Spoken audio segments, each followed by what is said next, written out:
उसमें ऐसे तल्लीन हो जाएंगे, जब चेतन अवस्था में लौटेंगे तो उसी के ध्यान में लौटेंगे,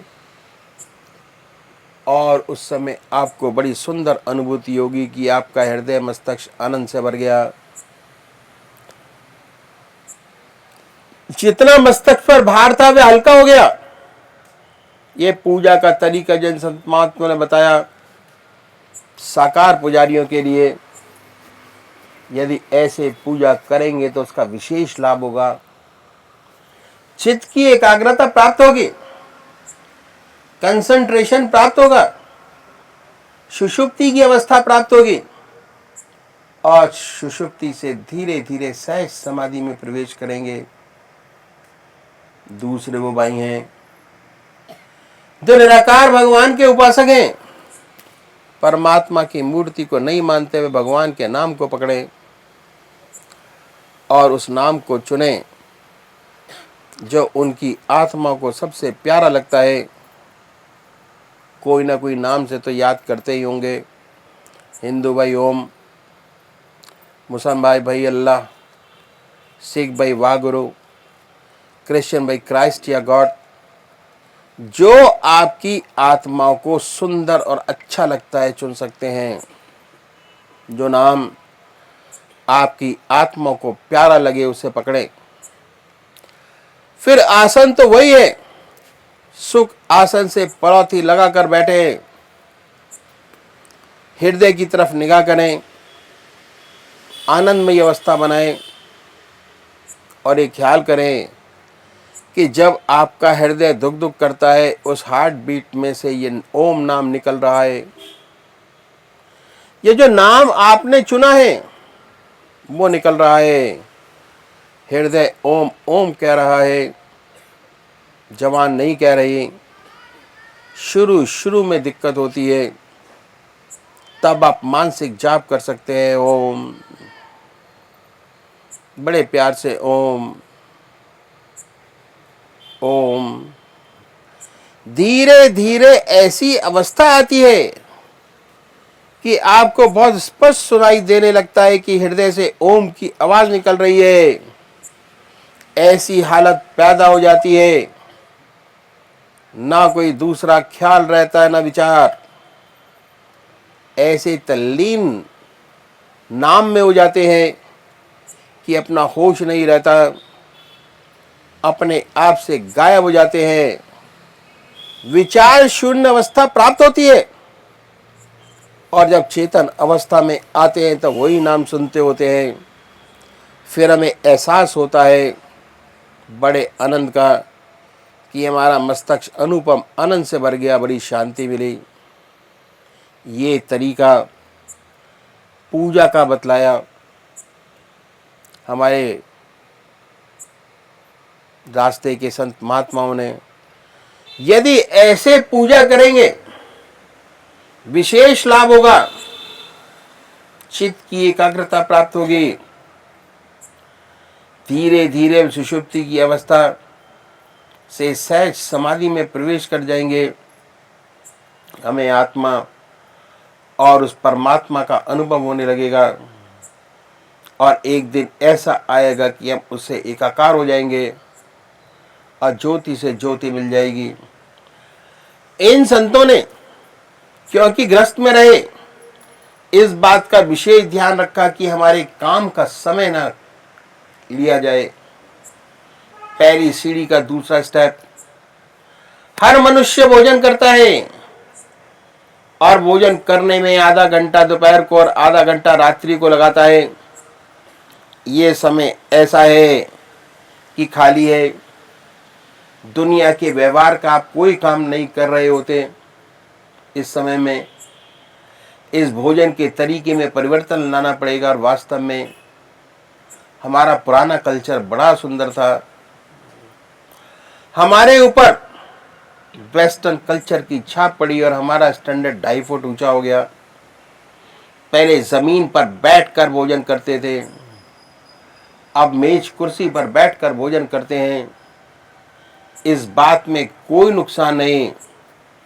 विशेष हर्ज क्या है कि जितने दुनियावी वार्तालाप होते हैं वो हम खाने की मेज पर करते हैं, क्योंकि हमने अपने आप को वेस्टर्नाइज कर लिया, पश्चिम सभ्यता को अपना लिया। इस तरीके में तब्दीली लानी होगी यदि आप आध्यात्मिक जिंदगी चाहते हैं। हमें परिवर्तन क्या है कि जब भोजन आपके सामने आ जाए तो भगवान को अर्पण कर दीजिए और हर ग्रास, हर कौर अपने इष्ट की याद में खाए। ना कोई ग्रास परमात्मा की याद के पेट में जाए, ना कोई चीज बिना परमात्मा की याद के पिए। ये अभ्यास भोजन की एक विशेषता है। भोजन जिन विचारों में डूबकर किया जाता है, जो खून बनेगा उन्हीं विचारों का रंगा हुआ बनेगा। अगर भोजन ईश्वर की याद में डूबकर करेंगे, दिन में जब भी आप खाली होंगे ईश्वर की याद आएगी ऑटोमेटिक भक्ति के लिए। जब तक आपका खून नहीं बदल जाता भक्ति नहीं आती। भगवान कृष्ण ने गीता में साधक की दृष्टि से 4 विशेष बात बतलाई। पहली है आहार की शुद्धि, दूसरी है विहार की शुद्धि, तीसरा है अभ्यास, चौथा है वैराग। तो ये आहार की शुद्धि जो हमें करनी है, इन संतों ने कितना सरल आसान तरीका हमारे सामने रखा कि कैसे सहूलियत से हो जाए। इस तरीके से भोजन करेंगे, जो खून बनेगा उसी का रंगा हुआ बनेगा। जब भी खाली होंगे ईश्वर की याद ही आएगी, दूसरी तक मन नहीं जाएगा, क्योंकि आप भोजन परमात्मा की याद में कर रहे हैं। अब पूजा में भी परमात्मा की याद करते हैं, तो ये आधा घंटा दोपहर भोजन का, आधा घंटा रात्रि भोजन का ऑटोमेटिक पूजा में बदल जाएगा। और तीसरी बात क्या है कि इन संतों ने बड़ा भारी जोर दिया स्वादेंद्रिय निग्रह पर। जब तक स्वाद पर कंट्रोल नहीं हो जाता तब तक आत्मा की सारी इंद्रियों पे कंट्रोल नहीं हो पाता। महात्मा गांधी जी ने अपनी पुस्तक ब्रह्मचर्य में इस बात पर बड़ा जोर दिया। स्वाद पर कंट्रोल करने का बड़ा सुंदर सभ्य तरीका इन संतों ने बताया। बहुत से महात्मा बहुत कष्ट उठाते हैं स्वाद पर कंट्रोल करने के लिए। कोई फीका खाता है, कोई मीठा छोड़ता है, कोई सारी चीजें मिलाकर खाते हैं, बड़ा तप और तपस्या करते हैं। कोई महात्मा तो घास घोट कर पीते हैं।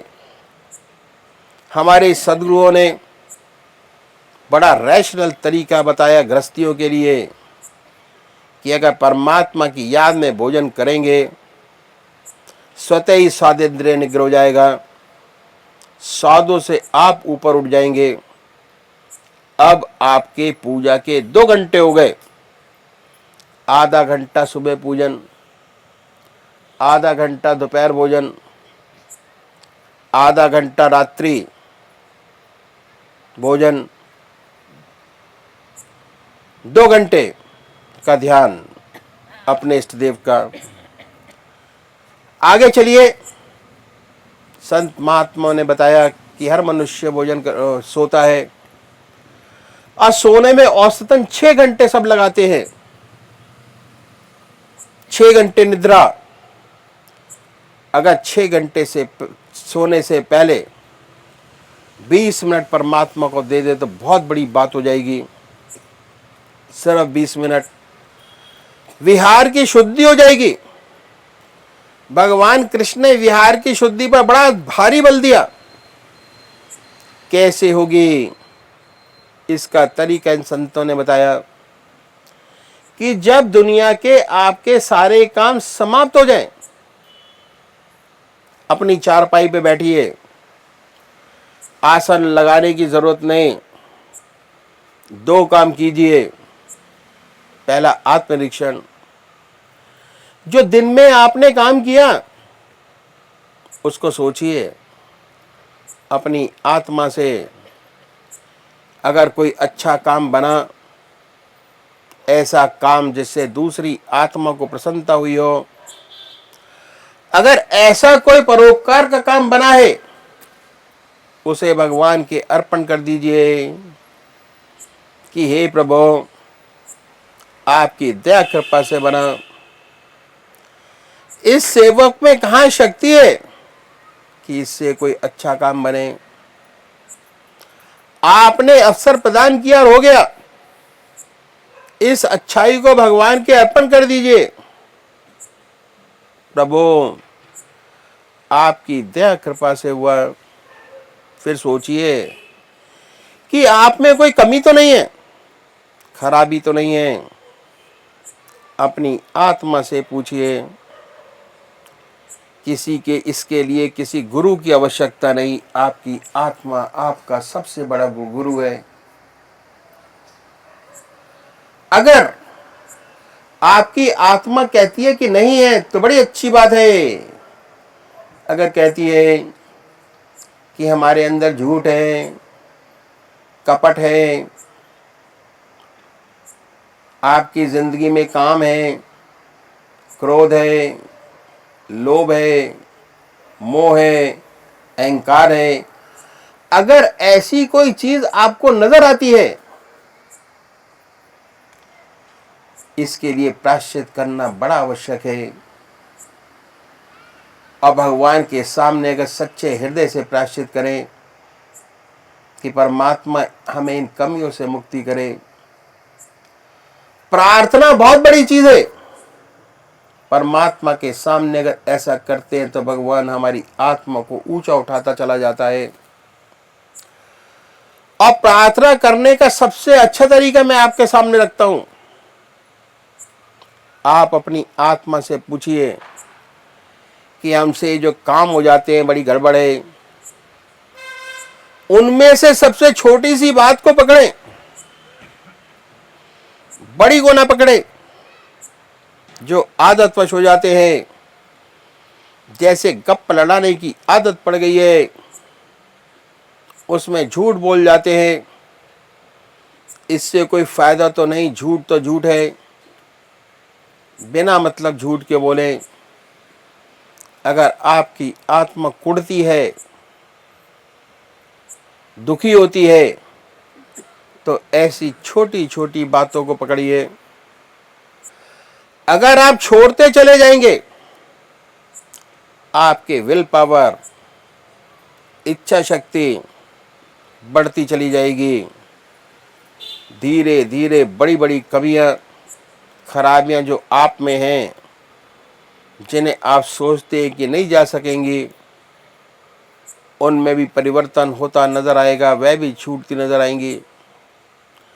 पर शर्त एक है कि जिस बात का आप भगवान से वायदा करें, उसे पूरा करें। और अगर पूरा नहीं करेंगे तो आपके विल पावर, इच्छा शक्ति घटेगी।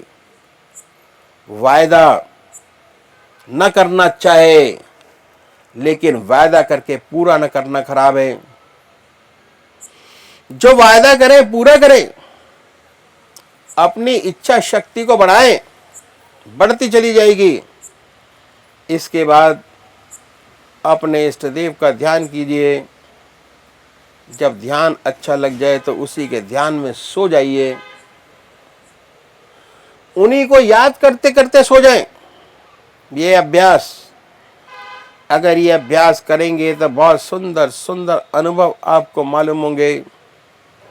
ऐसे भाई बहन हैं जिन्हें ऊट पटांग सपने आते हैं, सपने आने बंद हो जाएंगे, नींद अच्छी आएगी, बेखबर होकर सोएंगे। जब ये अभ्यास और बढ़ेगा तो आपके सपने बदल जाएंगे, सुंदर सुंदर सपने आएंगे। देखेंगे आप पूजा कर रहे हैं, कभी कभी देखेंगे कि आप अपने इष्ट देव के मंदिर में बैठे हैं, पूजा कर रहे हैं। अपने इष्ट का दर्शन, अपने गुरु का दर्शन, कभी सत्संग में बैठे हैं, जब साधक और तरक्की करता है, बड़े सुंदर सुंदर अनुभव खुलते हैं। सोते सोते अनंत सूर्यों का प्रकाश नजर आएगा। सारा शरीर विद्युत से ओतप्रोत महसूस होगा। जब ऐसा साधक सोकर उठता है, वास्तव में उसके शरीर में बिजली दौड़ रही होती है। बड़ा अचंभा होता है, बड़ी हैरत होती है। ऐसा साधक जिस ध्यान में सोया था, जब उठेगा उसी का ध्यान बना होगा। उसके मुख से परमात्मा का नाम पहले निकलेगा। जो अच्छे साधक हैं, जिनके आज्ञा चक्र पर स्पंदन होता है, यदि सोते समय आज्ञा चक्र पर स्पंदन था, जब उठेंगे वह स्पंदन और तेज होता मिलेगा। आत्मा यही कहती है कि मैं जिस ध्यान में सोया था, रात भर उसी का ध्यान बना रहा। 6 घंटे सोने के वास्तव में पूजा में बदल जाते हैं। बात क्या है? मन का एक विशेष गुण है। मन जिन विचारों में डूब कर सोता है, उन्हीं विचारों में रात भर पड़ा रहता है। हम लोग गृहस्थी हैं। कभी कोई मुसीबत आ पड़ी तो सोने से पहले उस मुसीबत की चिंता होती है। उसी चिंता में सो जाते हैं। स्वप्न उसी मुसीबत का देखते हैं। सुबह उठते हैं, उसी चिंता में उठते हैं।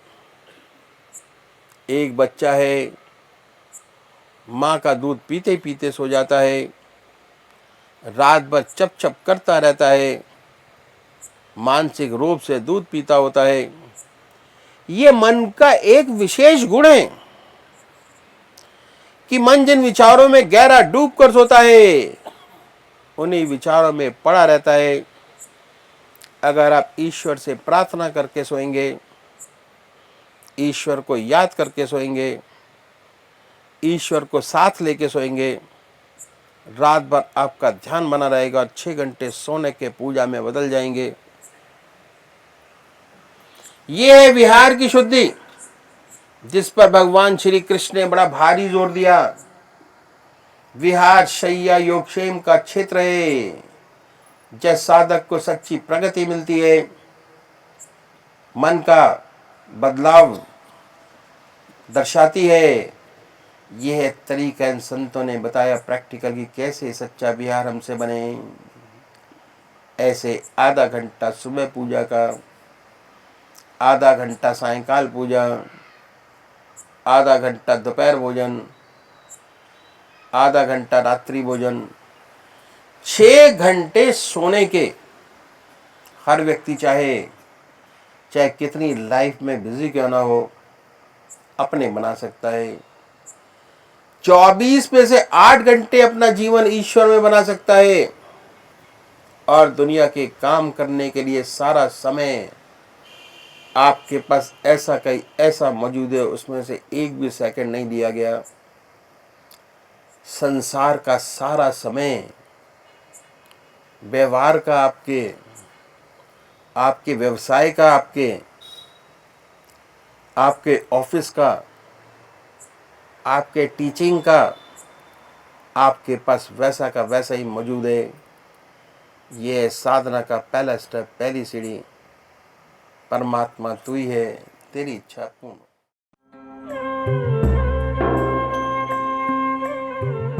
ध्यान योग के कार्यक्रम आनंद योग से निशुल्क जुड़ने के लिए संपर्क करें 9810239677।